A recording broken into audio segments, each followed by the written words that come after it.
Sa pag-alis nga ni Yunyi ay napapaisip si Shu kung dapat ba niyang tawagan si Master. Samantala sa isang nagyayelong lugar ay makikita naman ng isang tent, kung saan ay nasa loob si Master at isa sa kanyang estudyante na miyembro din ng Fonts Gang. Hindi nga daw nila akalain na ang pagbisita o imbestiga ni Master sa Changbai Mountain ay magiging dahilan ng malakihang digmaan ng cultivator sa daigdig, at sinabi nga ng estudyante ni Master na nakatulong sana siya kung hindi lang niya kinailangang tapusin ang kanyang training. Sinabi naman ni Master na makakatulong pa din siya, sabay tanong sa kung ano na ang balita o kung mayroon na ba silang natuklasan patungkol sa misteryosong lalaki. Pero ang misteryosong lalaki nga daw ay gumamit ng bug upang ma-bypass ang restriction ng kanilang website, dahilan upang patuloy siyang makagawa ng mga bagong account na ginagamit sa pag-post niya. Sinabi nga din ito na expertong programmer ang may gawa ng bug. Dahil naman sa natuklasan nilang ito ay sinabi ni Master na may panibago silang problema, wala nga daw nag-report na tauhan nila patungkol sa problema ng website nilang ito. Bukod dito ay ang committee lang din ng Fonts Gang ang nakakaalam na bibisita o magtutungo siya ng Changbai Mountain, pero agad siyang nakuhanan ng video nang makarating siya ng Changbai at agad din na lumabas sa kanilang website. Kaya napapatanong naman ang kanyang estudyante kung ang ibig ba niyang sabihin ay mayroong tax seal sa kanilang organisasyon, mukhang ganun ang wika naman ni Master na hindi lubos akalain na magkakaroon ng tax seal sa kanila. Ilang sandali pa ay nagtataka si Master kung bakit tumatawag sa kanya si Lu Shu, dahil sa pagkakaalam nga daw niya ay abala ito sa pagiging spy niya. At nang sagutin niya ang tawag ay agad na sinabi sa kanya ni Lu Shu ang lahat ng sinabi ng puppeteer, na kinagulat naman ni Master, sabay sinabi na plano din naman niyang kausapin ang mga puppeteer. Samantala sa campsite naman sa Tigerback, paggising nila Zuan ay nagulat sila sa kanilang nakita, dumami na nga ang mga tent o barracks at mayroon na ding mga building na mabilis tinatayo. Hindi nga nila lubos akalain ang pagbabago na nakikita nila sa kanilang base, matapos ang buong magdamag nilang tulog. At habang nag-uusap nga sila ay nagtungo si Mingyo sa kanila upang kamustahin ang dalawa. Dito ay sinabi din niya na nakapagdesisyon na si Nieting, nais nga daw ni Nieting na dito sa Tigerback ganapin ang huling laban nila sa mga banyaga, kaya naman diretso sa pagtrabaho ang logistics nila upang paigtingin na din ang kanilang depensa. Malaking hakbang o desisyon nga daw ang ginawa ni Nieting ayon sa dalawa, pero hindi na nga daw sila dapat na ma-surprise pa, dahil matapos nilang mabawi ang Tigerback ay Port Artyom na lang ang natitirang base ng mga kalaban. Isa pa ay malaking gulat at takot ang dala ng kanilang Bronze Current sa mga individual cultivators ng kalaban, kaya sigurado sila na hindi na pagtatagali ng malalaking organisasyon ang digmaan na ito, dahil pag nangyari yun ay iiwan na sila ng mga individual cultivators. Kaya nila naisip na pagtibayin ang kanilang depensa dito sa Tigerback, at sinabihan nga din niya ang mga ito na kailangan nilang magpatrol. Nagtatalo naman ang magjuwa, at nagrereklamo nga si Nolan K dahil sa magkahiwalay na grupo sila napunta ni Yishao, na sinabi lang namang hindi na yun importante ngayon dahil may digmaan at laban silang pinaghahandaan. Pero sinabi lang naman ni Nolan K na wag na niyang gamitin pang dahilan ang digmaan, sabihin na nga lang daw ni Yishao kung nagsasawa na siya sa kanya. Sinabi nga din niya na alagang-alaga siya ng kanyang pamilya dati at tinuturing na baby girl, pero nagbago ang lahat nang magpakasal sila ni Yishao. Pero sinabi lang naman ni Yishao na malabo na siyang maging baby girl dahil nga sa demulag na daw siya, dahilan upang mainis si Nolan K at pinatikman na naman si Yishao. Ilang sandali pa ay dumating naman si Xiao Yu, agad nga siyang nilapitan ni Negrito at sinabi na ang pagkakaalam nila ay kasama niya si Shu at Qingxi, pero inutusan nga daw siya ni Shu dito. Sabay tanong kung sino ang commander sa base na ito, dahil kailangan niya itong makausap upang sabihin na tutulungan niya si Lu Shu na protektahan ang lugar na ito, at sinabi nga ni Negrito na si Nieting ang commander at in charge dito sa kanilang base. Siya pala wika naman ni Xiao Yu na naging demenyite bigla, sinabi nga ni Xiao Yu na mas magiging madali na ang lahat dahil nandito mismo si Nieting, pero sinusubukan naman siyang pigilan ni Negrito at tinatanong kung ano ang plano niyang gawin. Samantala habang pinagmamasdan nila ni Nieting ang camp, ay sinabi niya na naramdaman niya ang enerhiya ng isang malakas na Earth-type Awaken, at malamang nga daw na si Xiao Yu ito, kaya inutusan niya si Ji Chao upang magtungo kay Mingyo at bigyan ng posisyon si Xiao Yu. Sa pag-alis naman ni Ji Chao ay hindi siya makapaniwala sa abilidad ni Nieting, restricted nga daw ang kapangyarihan niya pero tila isa naman na siyang Sense-type Awaken ngayon, at walang energy waves ang makakapagtago o hindi niya nararamdaman. Ilang sandali pa nga ay dumating naman si Carol, na agad pinasalamatan ni Nieting sa suportang binibigay niya at ng buong Immortals, sabay tanong kung bakit siya nandito.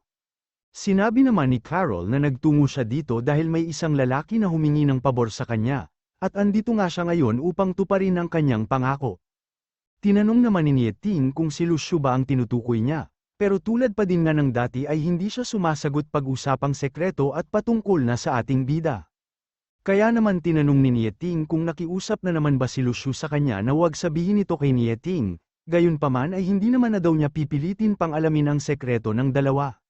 Dahilan naman upang tanungin ni Carol si Nieting kung tinulungan na ba niyang maglihim si Lucio sa kanya dati, at kung ito ba ay nangyari nung nasa kamisyo sila na kinagulat naman ni Nieting. Bigla nga niyang tinanong si Carol kung bumalik na ba ang kanyang memorya, sinabi lang naman ni Carol na hindi pa. Pero may mga bagay siyang unti-unti nang naaalala, kaya sigurado siya na babalik din ang lahat sa tamang panahon, sabay nagpaalam na din. Hindi nga nakakibo si Nieting at pinanood na lang ang pag-alis ni Carol, sabay tinanong si Ji Chao, kung sa tingin ba niya ay parang droga si Lucio. Unang araw ay nagtungo si Zuan at Negrito dito upang tulungan si Lucio, sunod ay si Cao Qingxi at Xiao Yu, ngayon naman ay si Carol, sinabi nga niya na nagtungo silang lahat upang tulungan si Lucio. Kaya niya nasasabi na parang droga ang ating bida.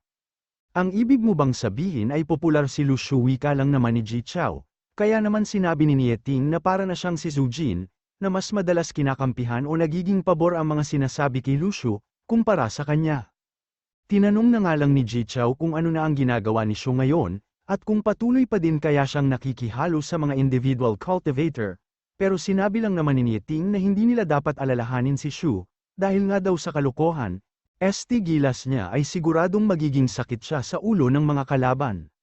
Samantala sa Port Artyom naman ay dumating ang Saint at iba pang leader ng malalaking organisasyon, dito ay tinatanong niya ang bishop kung bakit sila pinatawag, dahil abala nga daw sila sa pakikipaglaban sa frontline. Sinabi lang naman ng bishop na kailangan niyang matutong magpasensya, pinatawag nga daw niya ang lahat dahil may nais siyang talakayin na kaugnay sa frontline. Sinabi nga din ng bishop na alam naman na nilang lahat na nabawi na sa kanila ang Tigerback, kaya naman libu-libong individual cultivator ang pabalik ng Port Artyom ngayon. Sinabi nga din niya na malaking bilang ng mga individual cultivator ay nais nang umayaw at umuwi, bukod dito ay sigurado nga daw na mayroong spy ng Dragnet and Snares ang kasalukuyang nakahalo sa mga individual cultivators. Sinabi lang naman ng Saint na kailangan lang nilang dalin sa isang lugar ang mga individual cultivator upang mabantayan ng maayos, isa pa ay mga sacrifice lang din naman sila sa digmaan kaya hindi na nila dapat pag-aksayahan ng oras pa ang mga ito. Nasinang-ayunan naman ng ibang leader, gayon na din ng bishop sabay tanong kung sino ang magbabantay sa mga individual cultivator, pero bago nga daw sila sumagot ay pakinggan muna nila ang sasabihin niya. At nag-present nga ang bishop o CDF sa pagbabantay ng mga individual cultivator. Dahilan upang mapaisip ang Saint, may kakaiba nga daw sa bishop ngayon, dahil ang CDF ay hindi tatanggapin ang ganitong klase ng trabaho nang walang kapalit o ibang plano. Pero nag-ambala ang pag-uusap nila nang may kumatok at sinabi na nakabalik na ang mga scouts nila. Sinabi nga daw ng scout nila na mayroong hindi kilalang helicopter ang lumilipad at patungo sa kanilang base. Ayon nga din daw sa kanilang scout ay mayroong tatak na Dark Kingdom ang nakita nilang helicopter, dahilan upang ma-shock ang mga ito, habang iniisip na ang misteryosong lalaki o puwersa sa likod ng lahat ng ito ay ang Dark Kingdom. Samantala sa isang lugar naman malapit sa Port Artyom, ay nagrereklamo na ang mga individual cultivator, sana nga daw ay nanatili na lang sila sa kani-kanilang bahay at hindi na nagtungo dito, nagtatanong nga din sila kung sino ang may pagkain dahil buong araw na silang walang kinain. Dahilan upang maalala ng lalaking ito ang kumakain ng chips kanina, at ito nga ay ang ating bida na nagpalit na ng muka upang hindi makilala, dahil sigurado siya na pagtutulungan at pagnanakawan siya ng pagkain ng mga ito. At habang nag-iikot nga siya sa lugar ay narinig niya ang isang lalaki na sinabing nakahuli siya ng isda, masyado nga ang tuwa nito dahil makakakain na siya, pero biglang dumating ang ibang individual cultivator. Pinalibutan nga nila ang lalaki at sinabing ibigay sa kanila ang isda, dahil kung hindi ay alam na niya ang mangyayari, pero sinabi lang naman niya na nahuli niya ito kaya pag-aari niya ang isda. Pero sinabi nga ng mga lalaking ito na isa siyang water-type element, kaya mas mainam kung ibigay na lang niya ang isda at manghuli na lang ulit siya ng iba upang makaiwas sa gulo. Pero makulat nga ang lalaking nakahuli ng isda at sinabing may water type din naman sa kanila, kaya bahala na silang manghuli ng pagkain nila. Habang ang ating bida naman ay pinapanood lang sila, at iniisip kung dapat na ba siyang manghuli ng isda upang pagkaperahan, pero bigla niyang naalala na kailangan nga pala niyang makahanap ng impormasyon patungkol sa misteryosong lalaki. Kaya tumalikod ito at tinapon ang pakwan, habang iniisip na hindi pera ang dapat niyang unahin ngayon, dahil kailangan niya ding tulungan ng dragnet and snares, pero sisingilin pa din daw niya si Nieting matapos ang digmaan. Ilang sandali pa nga ang nakalipas ay makikita ang isang malakas na ilaw, na agad ding napansin ng ating bida.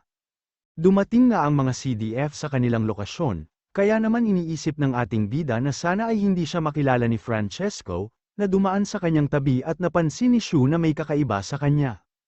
Hindi nga daw stable ang energy wave ni Francesco ngayon, at nagsasayaw sa pagitan ng A-rank at B-rank ang nararamdaman niyang enerhiya mula dito, pero ang pinagtataka niya ay kung bakit tumanda ang itsura nito. Iniisip nga ni Shu na ganito din ang naging sintomas sa bishop ng CDF matapos piliting maging A-rank, kaya napapatanong siya sa kanyang sarili kung sinusundan ba ni Francesco ang yapak ng bishop, at gumagamit ng masamang pamamaraan upang mag-rank up. Agad namang lumapit sa mga CDF ang mga individual cultivator, at tinatanong si Francesco kung nagtungo ba sila dito upang sunduin at tulungan sila. Tinatanong nga din ng iba kung makakauwi na sila at kung may pagkain sila para sa lahat. Agad namang ginamit ni Francesco ang kanyang space ring at nilabas ang iba't ibang pagkain. Pinasalamatan nga din ni Francesco ang mga individual cultivator at sinabing nagtungo siya dito upang dalan sila ng supplies. Sinabi din niya na patungo na din ang ibang supply nila dito, kaya siguradong lahat ay magkakaroon kaya hindi nila kailangang mag-alala, at manatili na lang muna sila sa lugar na ito. Dahilan upang mapatanong ang ibang individual cultivator, kung bakit nais nilang manatili sila dito. Gusto na nga daw nilang umuwi dahil wala naman silang laban sa bronze current ng dragnet and snares, sinabi nga din ng iba na mas mahalaga ang buhay nila kaysa pera. Pinapanood lang naman sila ni Shu sa di kalayuan, habang iniisip na nais ng CDF na patuloy magamit ang mga individual cultivator sa pakikipaglaban, at ginagamit ang pagkain upang kumbinsihin sila, pero hindi nga daw ito magiging madali para kay Francesco, dahil sobra ang takot ng mga individual cultivator sa bronze current ng dragnet and snares. Pero ngumiti lang naman si Francesco, at sinabing nauunawaan niya na nais nilang makauwi, sabay hinati ito sa dalawa gamit ang kanyang espada upang pauwiin siya sa impyerno. Hindi nga makapaniwala ang ibang individual cultivator, dahil pinatay ang isa nilang kasama na nais lang naman makauwi at tumigil na sa pakikipaglaban. At sinabi nga ni Francesco na ang lahat ng magrereklamo ay mamamatay, dahil hindi nila papayagan na mayroong umatras na kahit isa sa mga individual cultivator. Sinabi nga din niya na anumang oras ay darating na ang supplies nila, pero hindi daw ganun kadami ang tent kaya matulog na lang sa labas ang iba, sabay nagpaalam sa mga individual cultivator na nababalot na ng takot. Inutusan nga nilang maupo ang lahat at manatili sa kanilang pwesto. At dahil sa mga nangyari ay na-realize ng mga ito na wala talagang magandang gagawin ang mga malalaking organisasyon sa kanila, at pinapante lang talaga sila sa lugar na ito upang magamit sa digmaan. Kaya naman iniisip ni Shu na kasalanan din ng individual cultivator ang lahat, alam na nga daw nilang gagamitin lang sila ng malalaking organisasyon pero nagtungo pa din sila dito. Hanggang sa biglang may sumigaw, ito nga ay ang lalaking may hawak na patalim. Nais na nga daw nitong bumalik ng Port Artyom upang makauwi na sa kanilang bahay. Pero ginamit naman ng taga-CDF ang kanilang abilidad, upang maglagay ng pressure sa lalaki na naging dahilan kung bakit siya napaluhod. Matapos nito ay agad na sumugod ang isa sa mga CDF upang umatake, pero naiwasan nga ng lalaki ang kanyang pag-atake sa kabila ng pressure na ginamit nila sa kanya. Nangiti na nga lang ang miyembro ng CDF habang sinasabi na magaling siyang umiwas, pero sayang nga daw at hindi siya masuner ang tuta. Pero bigla niyang inatake ang miyembro ng CDF dahil sa inis, hindi nga daw tumakbo ang individual cultivator mula sa frontline para lamang pabalaykan ulit sila sa labanan. Mukhang hindi naman ito nasaktan mula sa pag-atake ng individual cultivator, na mabilis niyang hiniwa at pinatay sa harap ng lahat. Sinabi nga din ito na ang lahat ng hindi susunod o makikinig sa kanila ay mamamatay. Kaya naman masyado ang takot ng mga individual cultivator, pero si Shu ay iniisip lang naman na masyadong pasikat ang miyembro ng CDF, dahil sa gumamit pa siya ng kanyang abilidad upang patayin lamang ang F-rank na individual cultivator. Pero ang pinagtataka ni Shu ay kung bakit kinukolekta nila ang katawan ng mga namatay, na wala naman na siyang oras upang alamin pa dahil kailangan na niyang makapasok ng Port Artyom bukas. Pero biglang lumapit ang miyembro ng CDF, at kasama sa napili ang ating bida upang sumama sa kanya. Iniisip nga ni Shu na ito na ang kanyang pagkakataon, kaya agad siyang sumang-ayon na sumama. Napapatanong nga ang mga individual cultivator sa kung bakit ang lakas ng loob ni Shu, at kung napapagod na ba siyang mabuhay, habang ang miyembro naman ng CDF ay nararamdaman na tila pamilyar umano sa kanya ang ugali ng ating bida. Matapos nito ay agad silang nagtungo sa kakahuyan. Dito ay tinatanong ng individual cultivator kung saan sila magtutungo, pero sinabi ng taga-CDF na wag na nilang alami at sumunod na lang sila. Kaya naman si Lucio na lang ang tinanong nila. Ayon nga sa dalawa ay tila nagtitrip lang siya, kaya tinanong nila kung hindi ba siya natatakot na baka patayin sila ng mga CDF. Pero sinabi nga ni Shu na hindi siya natatakot dahil bumili siya ng insurance at may naalala nga ang miyembro ng CDF patungkol sa insurance. Naalala nga niya na yun ang sinagot ni Shu nung nasa Sardinia pa sila, matapos tanungin kung hindi ba siya natatakot mamatay, kaya naman tinanong nga niya ang ating bida kung siya din ba yung nasa Sardinia. Binigyan nga siya ng kamatayan bilang sagot sa kanyang pagtatanong, at naiinis si Shu sa kanyang sarili dahil sa konting pagkakamali niya ay agad siyang nakilala nito. Masyado naman ang takot ng mga individual cultivator, akala nga daw nila ay malupit na ang mga taga-CDF pero mas malupit pala ang ating bida. Dahil naman sa nangyaring ito ay sinabi ni Shu na kailangan niyang magtungo ng Port Artyom ng mas maaga, at ilang sandali pa nga ang nakalipas sa Port Artyom, ay makikita ng palihim na pumasok si Shu. Pagpasok nga niya dito ay nagtataka siya, dahil sa pagkakaalam niya ay ito ang base ng lahat ng malalaking organisasyon at mga elites ng kanilang kalaban, pero halos wala nga daw siyang makita ng mga cultivator dito, kaya naman napapatanong siya kung nagsinungaling ba si Nieting sa binigay na impormasyon sa kanya. Hanggang sa nailawan naman siya ng bantay, at pinagkamalan nga ang ating bida na isang individual cultivator, gayunpaman ay tinanong din siya nito kung paano siya nakapasok. At sinabi nga ni Shu na nalasing siya, pero nang magising siya ay wala na ang kanyang mga kasama kaya agad siyang nagtungo dito sa Port Artyom, sabay tanong kung nasaan na ang ibang individual cultivator. Pero biglang nilabas ng lalaki ang kanyang sandata at inatake ang ating bida, na mabilis namang umiwas. Muli nga ay sinabi ni Shu na gusto niya lang malaman kung nasaan ang kanyang mga kasama, at tinanong ang lalaki kung bakit siya inaatake. Sinabi naman ng lalaki na nagtungo ang lahat sa bago nilang campsite, para magsagawa ng malawakang pag-atake at alam nga daw ng lahat ang patungkol sa bagay na ito. At dahil sa hindi ito alam ni Shu ay na-realize ng guard na isa siyang spy.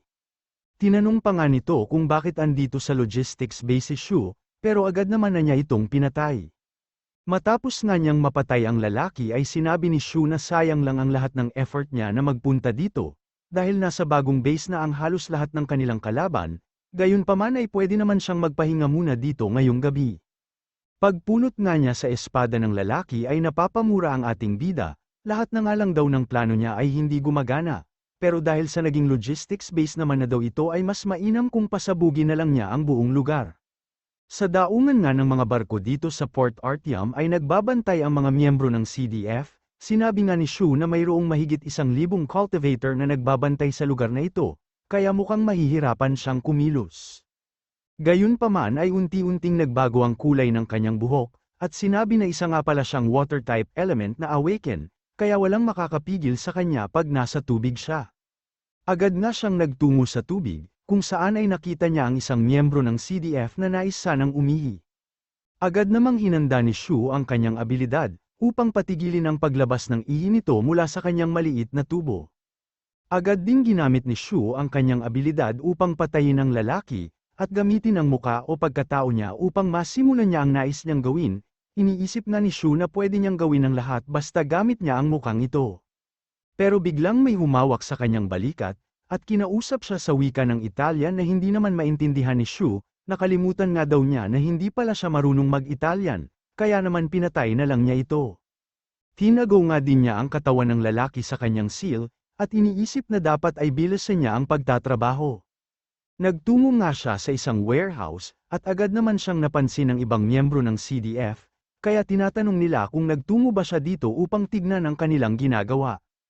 Pero nilagpasan lang sila ni Shu at nilabas ang kanyang yin restaurant, upang patayin silang lahat. Muli nga din niyang nilabas ang kanyang seal upang itago ang kanilang mga katawan.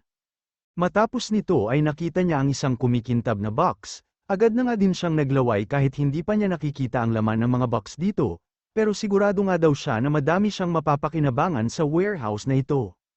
Nagliliwanag pa nga ang box nang buksan niya ito, pero puro tubig at delata lang pala ang laman nito at ganoon na din ang iba pang box, hindi nga niya lubos akalain na pagkain ang laman ng lahat ng box dito. Gayunpaman ay hindi naman niya ito pinalagpas at kinuha pa din ang mga ito, habang iniisip na malamang sa ibang warehouse ay makakakuha na siya ng mga kayamanan. Pero matapos niyang makita ang 20 warehouse ay masyado na ang kanyang pikan, puro pagkain nga lang daw talaga ang laman ng mga warehouse at wala man lang blessed stone kahit isa, di gaya sa warehouse ng Kamishu dati.